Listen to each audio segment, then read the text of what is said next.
விதவிதமாக கொழுக்கட்டை வச்சு படைக்கலைன்னா விநாயகரே கோச்சுப்பாரு. அவர் கோச்சுக்கிறாரோ இல்லையோ, இந்த சான்ஸை யூஸ் பண்ணி நாமளும் எல்லா கொழுக்கட்டையும் சாப்பிட வேண்டியதுதான். சாரி, அனைவருக்கும் இனிய விநாயகர் சதுர்த்தி நல்வாழ்த்துக்கள்.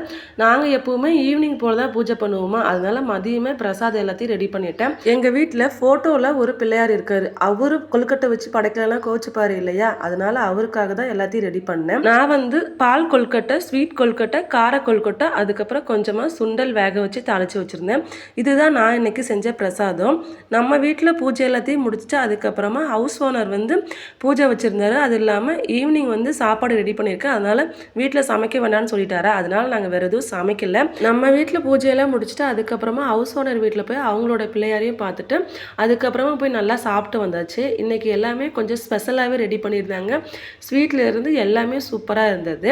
அதை சாப்பிட்டு முடிச்சுட்டு வீட்டுக்கு வந்ததுக்கப்புறமா தான் நம்ம வீட்டில் செஞ்ச பிரசாதத்தெல்லாம் பக்கத்து வீட்டுக்கு ஹவுஸ் ஓனர் வீட்டுக்கு இது எல்லாத்தையும் அந்த பிரசாதத்தையும் கொடுத்தாச்சு. நான் செஞ்ச பிரசாதமும் இன்றைக்கி எல்லாமே சூப்பராக வந்தது. விநாயகர் சதுர்த்தி உண்மையிலேயே இன்றைக்கி நல்லாவே செலிப்ரேட் பண்ணிட்டோம்.